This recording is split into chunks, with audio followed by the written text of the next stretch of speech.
Ito naman po ang kasong kinakaharap nila may kinalaman doon sa Solar Philippines. Ano ba ito? 10 billion. Ha? Yun nga, Congressman Lian Libiste, di ba? At saka Senadora Loren Ligarda. Yes. Ang kinakaharap naman ata nito ay... Ghost electricity daw eh. Yan, oo. May Yung Solar Philippines. solar, pero hindi daw nakapag-produce ng Hindi elektrisidad. nakapag-deliver daw. Ano, Nako ha? po. Yan ay kumpanyang pag-aari daw po ni Kong Lian Libiste. Halimbawa, ito sumailalim sa preliminary investigation ng ombudsman. Oo. Alam mo naman sa ombudsman, kahit na kapiranggot lang eh. Ay, oo. Na Palalaki ebidensya o walang ebidensya, basta mapagtagni-tagni nila. Sabi nyo, kahit papanaginipan lang nila. Ganyan kakapangyarihan ng ombudsman eh. Papailan nila ng kaso. Ang problema, kung plunder na naman ito, wala po itong Piyansa. piyansa na naman. Yes. Makukulong po si Senador Loren Legarda. Bako po. Mababawasan na naman yung mga senador sa impeachment trial. Oo nga pala. no? Hindi ba? Oo, at si Lian Libiste naman, hindi na niya mabubulgar yung files na ano man tawag Cabral doon? files. Ni Cabral Cabral files. files. Oo nga pala, may kopya pala sa nuna. Tigil na yung kanyang pagsasalita na ba't hindi nyo imbitahan si Congressman Garjola. Yan, no, suki niya yun eh. At saka yung mga taga Batangas. Ako na yung charge sheet para maano sa PI. Oo. At di ba meron tayong mga ghost projects na binitira. Tinitira mga kaubayan. Hindi iniimbestigahan ha. Tinitira nila yung mga ghost project kuno. Ha? Hindi po nila iniimbestigahan. Tinitira po nila. Aray ko. Dito, ghost electricity. Aba, tingnan nyo na. Pangako nila magpuproduce sila ng kuryente. Aba, Pangako nila sa Philippine Energy Plan, nakalimbag. ang galing no mga kaubayan. Bakit ngayon lang ito lumabas? Di ba? Bakit ngayon lang ito lumabas mga kaubayan? Ha? Itong dapat production na gagawin ng solar. Pero hindi nila ginawa. Binenta lang, kumita lang ng pera, pero hindi nila ginawa. Oh, accusation agad mga kaubayan ha? Grabe talagang. Aha, aha. Ang problema. Yung ating energy, yung ginawa, kakarampot. Hindi kagaya ng pinangako nila, nagagawin nila. Kasi nga, ang Naniniwala ba kayo dyan? ating energy, Kung binenta naman, okay lang, di ba? Oo. it relies on projections on how much power we will need as a country. So, ang mix dyan, meron dyan na generated ng Tama na. Kulong nyo kung gusto nyo kulong. What if sabihin po ni Congressman Davis din na pinupolitika siya, kaya ngayon po ay siya'y isa sa ilalim sa masusi na Ano ba talaga yan? Hindi ba yan pamumulitika mga kaubayan? Di ba? Pamumulitika po itong ginagawa ni Ombudsman Buying. Kasi kung meron talaga yan, noon pa. Ha? Nakita na yan mga kaubayan. Di ba? may pinag-aralan to kasi this is a very novel case. Ayan palagi yung ano niya eh. Ayan palagi yung rason niya eh. Pinag-aralan. Kung ni-review nila, di ba? Kahit pa yan 2020, ano, di ba? Sabi ng 2011, di ba? O 2011, o. Sasabihin na, na-review namin eh. Ganito ang lumabas. Grabe naman yung pag-review ninyo. Napakatalino naman. Bakit yung iba hindi nakita, ikaw lang ang nakakita, di ba? Gagit. Marami. 20 plus counts of malversation. And then, yung sa kabilang banda naman, yung isang kaso ipa-file natin, iba naman ang kanyang tema, ay laban kay Leandro at kay Senator Loren Legarda. Leandro Leviste and Senator patungkol sa nanay niya. Kay Senator Magnanay mga kababayan na tumitira. I mean, nag-criticize sa gobyerno. Di ba? Halatado talaga itong inayupak na ito. Loren Legarda. For PI. Ayan na naman. Yung Plunder, contractor yon. Contractor. Ability. Kaya nga meron tayong impeachment kay Yes. VP Sara. At Opo. pinabubukas natin yung mga SALN, yung mga bank deposits, di ba? Opo. Eh bakit hindi tayo lahat? Oh, di ba? Oo. Di ba? Dapat walang Tama lulusot. naman, oh. Oo, tama. Tama yan, sir. Kasi sabi nila, bakit si VP lang? Oh, selective talaga. Alright, reaction. TVPH nagbabalik. Reaction. Ang IC nating IC ang itang ng drama ni Bong Revilla ay yan, maya yan, marami papan natin. Tapos na po ang drama ni Bong Revilla. Nakalaya na po si Bong Revilla. Aba, Yung parte po ng drama ni Bong Revilla ay tapos na. aray ko. Ayan, laya na po siya.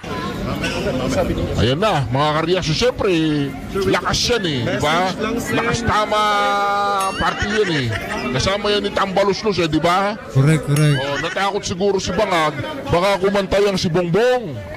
Oh, Bongbong Bangag. Bongbong Revilla, Bong Revilla. O di ba mga karyasyo, nakalapos na yung palang hindi si Revilla. Okay lang naman siya, nakasweater pa rin siya. Dako mga karyasyo. Mukhang nadali tayo ha? Mukhang marami ang nabudol ni Bong Revilla mga kabayan sa kadramahan nila. O yan, laya na mga kabayan. Nako. Reaksyon si Pangulong Duterte daw ay meron ng bed sore. Nako. Meron na daw pong bed sore itong si Pangulong Rodrigo Roa Duterte. Nako po mga karyasyo. Lagi na yata siya nakahiga. Nako, pakinggan po natin si BP Sara. Okay lang naman siya, nakasweater pa rin siya kahit na summer. So, napansin ko sa kanya, winter, spring, summer, and autumn, naka t-shirt and naka sweater and naka jogging pants. Ma'am, just a question about PRRD. Yesterday pala, sinabi niyo po na may bed sores na si PRRD. Nako! Which actually really worries a lot of Filipino supporters ni PRRD, ma'am ba? Yes. Is that something that is serious for us to consider, or kasi marami pong mga matatanda particularly ang nag-worry kay PRRD, ma'am, sa Naku po! status niya sa loob? Yes. Okay. Chinek ko siya kanina, chinek ko yung likod niya, nauga na, natuyo na yung mga bilog-bilog na pula noong kondating ko. Sobrang pula nila at para silang pimple looking, natuyo na siya. At nagpapasalamat kami kasi inaksyonan kaagad long detention unit. Naku Is it po. a cause for concern? Yes, ni-refer ko siya sa abogado kasi sabi ko hindi ma-explain ni PRD kung saan nagsimula o paano siya nagkaroon ng ganun. Basta alam niya na lang na nangati daw siya. And it's a concern because diabetic si PRT. So as much as possible, ayaw natin na masugatan kahit anong parte ng katawan niya. Kaya sabi ko sa lawyer, kung pwede sana mapaalam sa amin, sa defense group and sa pamilya, kung ano yun para masabihan si PRD na iwasan yung mga bagay na maka-trigger ng ganon sa kanyang balat para hindi ma-infect. But as far as his daily activities, ma'am, hindi naman yun naging impediment sa kanya. Nangangati lang siya. Gusto niya ipakamot yung sa likod niya, yung mga pula-pula doon sa likod niya. And then, sinabihan ko siya na pag hindi mo maabot, lagyan mo lang ng ice pack. Mag-request ka ng ice pack, lagyan mo ng ice. Dahil kapag makati, usually, nare-relieve siya sa ice pack. Okay. Ma'am, on a different matter, sa ICC, sinabi niyo po na, well, it's also being pronounced by several individuals na the ICC is facing an existential crisis.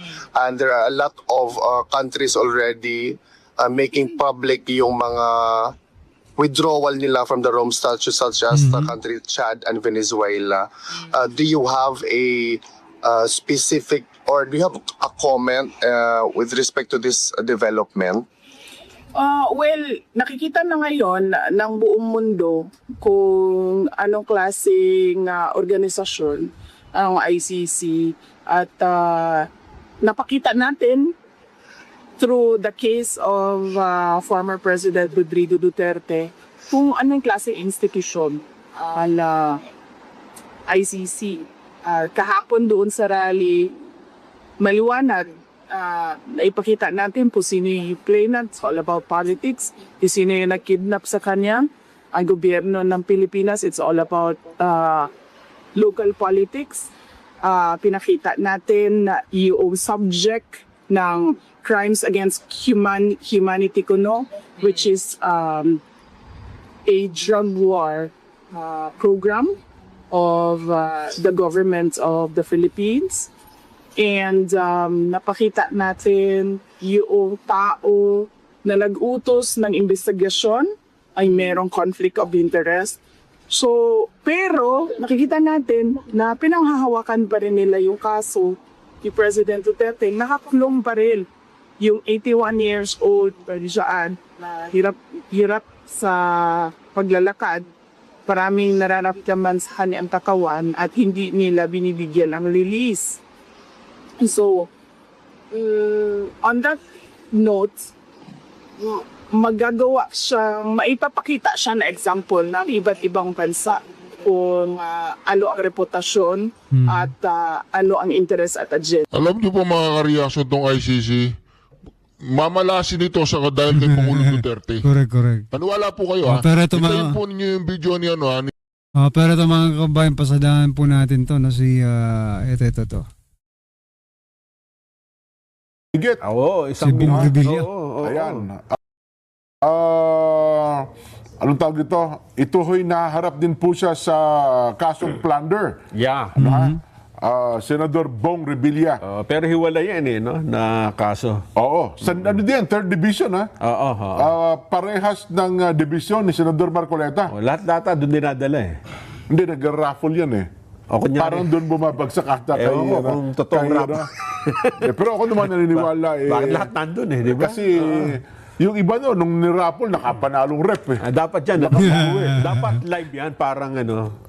na binubunot. Parang ruleta? Oo, para walang dayaan, di ba? Pwede, no? Kasi nakasaksi na ako nandyan Alam mo ba na may ganyan?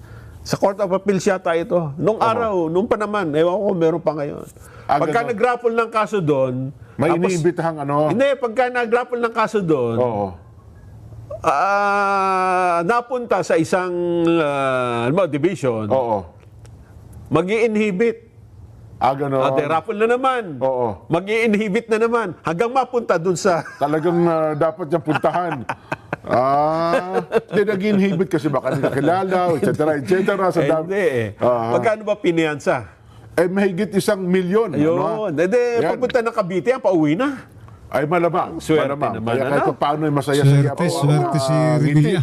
Kasi naman, si Senador Bong Revilla ngayon. hindi pa naman ko mo napailan ka ng kaso, guilty na kagad. Di ba? Totoo. Ikaw ililitisin pa Kaya nga, bagamat ito naalala ko parang 1 month, 2 months ago, hindi lang na-interview na natin ang nito ang abogado nito dito sa ating palatuntunan. Ayun nga, At ine-expect ka nila, dapat bago pa mag-SONA, payagan na ito Di ba? Mukhang tinimingan na after SONA kasi baka gawing batikos Well, tingnan natin kung ano ho yung naging pasa ng 3rd Division, bakit siya napahintulot o mayroon tayong makakapanayam na abogado. Hindi kasi matatandaan mo dyan, nung diniscuss natin yan, lumilitaw kasi na yung testigo, si former DPWH Undersecretary Roberto Bernardo. Ay mas malaki pa ang nakuha kaysa dun sa... nung tinatanong siya ng Sandigang Bayan. Ikaw ang testigo? Yes, opo. Tapos itong inakusahan mo, magkano kickback? Parang 92 million lang ata daw. Ikaw magkano? Nakuha mo, almost 1 billion. Paano nangyari yun? Yun ang nangyari. Lukman lang Tingnan ba natin, mamaya meron tayong follow-up report ukol sa bagay na yan, kung ano po ang mangyayari. Pangalawa, Nelson, ombudsman pa rin, kinumpirma po nila ngayon na nasa preliminary investigation na. Ang kasong plunder din daw po na kinakaharap ng mag-ina. Mag-ina? Mag-ina po ito. Aba? Oho. Tigil na yan. Oho. Tigil na. Gusto mo ba mapakinggan si Ombudsman Boying Sige, Rimulya? tingnan natin kung seryoso siya. Ano, wag ka pipikit ha. Panoorin mo rin ang Okay, ano. okay. Kasi Tingnan parang gusto mo natin. pakinggan lang ang boses tapos ayaw makita ang mukha eh. Tingnan natin. Pakinggan natin. Total, katapusan naman eh. Ng buwan. Yan. Boying Rimulya, Kay Ombudsman. Leandro Leviste naman ay mabigat na kaso kasi yung kanilang pagkahawak na eksklusibo sa solar ay talaga nagdulot ng damage sa ating republika sapagkat hindi naman sila tumupad sa kanilang dapat tuparin at hindi nila ginawa yung dapat nilang gawin at ang laki nang nawala sa ating mga Pilipino sa pagkakasalansan ng solar empire ni Leviste kay Loren. Kasama siya kasi hindi naman makukuha ng 21-year-old, 21 lang si Leandro nun eh. Yung prangkisa na exclusive, kung hindi tinulungan ng nanay niya na chairman noon ng Finance Committee ng Senado. Parang appropriations yan ng House, Finance Committee ng Senado. At Grabe na mga kabayan. Dito talaga natin makikita kung gaano talaga binabalahura ni Ombudsman Boying, no? For example na lang, ngayon nagrereklamo si Boying dahil tinulungan daw ng ina yung anak, di ba? Tinulungan ni Senator Loren Legarda itong si Kong Lian, di ba? Pero mga kabayan, nung nagreklamo po ang taong bayan sa pagtulong mo sa anak mo, di ba? I think hindi naman makakalabas din kagad-agad yung anak ni Boying Rimulya kung hindi na yung tinulungan bilang secretary ng Justice Department, di ba? Pag iba nakikita mo ang kasalanan, pag ikaw hindi mo nakikita yung sarili mo, tama pa ba ito? Tama bang palayain ko yung anak ko dahil ito ay nakapag may illegal na ginawa, di ba? Yun yung tanong dyan mga kaubayan. Dapat itanong nyo, bakit Mr. Ombudsman, bakit ganon? Nung nakikita mo yung kay Loren Legarda pero yung sarili mo, hindi mo nakikita na nagkasala ka rin. Diba? Tinulungan mo rin yung anak mo na makalaya. Wag kayo sabihin nyo, hindi ko naman tinulungan yun eh. Sino maniniwala sa'yo na hindi mo tinulungan yung anak mo na makalabas? Diba? Illegal ang ginawa, mga kaubayan. Ginamit niya yung kanyang posisyon para makakuha ng prangkisa yung anak niya. Masusi namin pinag-aralan to kasi ikaw, ginamit mo yung posisyon mo para makalabas yung anak mo, di ba? this is a very novel case. Hindi ito basta-bastang maiisip na na dapat gawin. Pero pag pinag-aralan mo yung nangyari sa ating energy sector sa Pilipinas, talaga nag-suffer tayo. So, kasalanan ngayon ng Leviste. Kaya tayo nagsasuffer ng ng energy natin ngayon. Ay, gago naman mga kaubayan kasalanan ng mga Legarda, ng Leviste, kaya tayo nagsasuffer sa energy, sabi ni Boying Rimulya. Ginawa nila. Kasi nga, nung buong mundo ay nagsosolar na, ang China at ang lahat ng buong mundo ay nagsosolar na, dito, kinuha nila yung exclusivity na solar. At saka may mga project talagang hindi matuloy-tuloy at hindi ma-on stream, hindi magamit dahil pinipigilan sila ng Department of Energy dahil merong exclusive contract. Nangyari yan sa lalawigan ng Cavite. Nagkaroon kami ng isang 80-hectare solar field. Cavite mga sa lugar niya. Sa lugar niya. Diba? 40 to 80 hectares. Malamang kayo rin ang may kagagawan yan. Sa loob ng EPSA na hindi nabigay ng feed-in tariff na fit dahil may exclusive na ang itong exclusive franchise na dapat dumaan ka sa kanila para makagamit ka ng solar. Sipin nyo yun, para makagamit ka ng araw, magpapaalam ka sa kanila. Di ba meron tayong mga ghost projects na Ghost project na ditira. Meron po tayong flood control ghost project. Tinitira daw nila yung mga ghost project eh. Dito, ghost electricity. Ghost. Itong solar na to, na dapat pinroduce at in-accomplish ni Leviste sa kanyang pagkakuha ng prangkisa, ay hindi, naging ghost electricity. Kuryenteng hindi talaga kuryente. Nakuryente lang tayo, ika nga. Grabe naman ito si Remulla. Sigurado ka bang walang nakuha doon ng isang katiting na energy doon sa solar ni Leviste? Di ba? Yun, Nelson, ang sigurado. pahayag. Ayan mga kabayan, ano pong inyong opinion, reaction patungkol dyan? Just comment down below.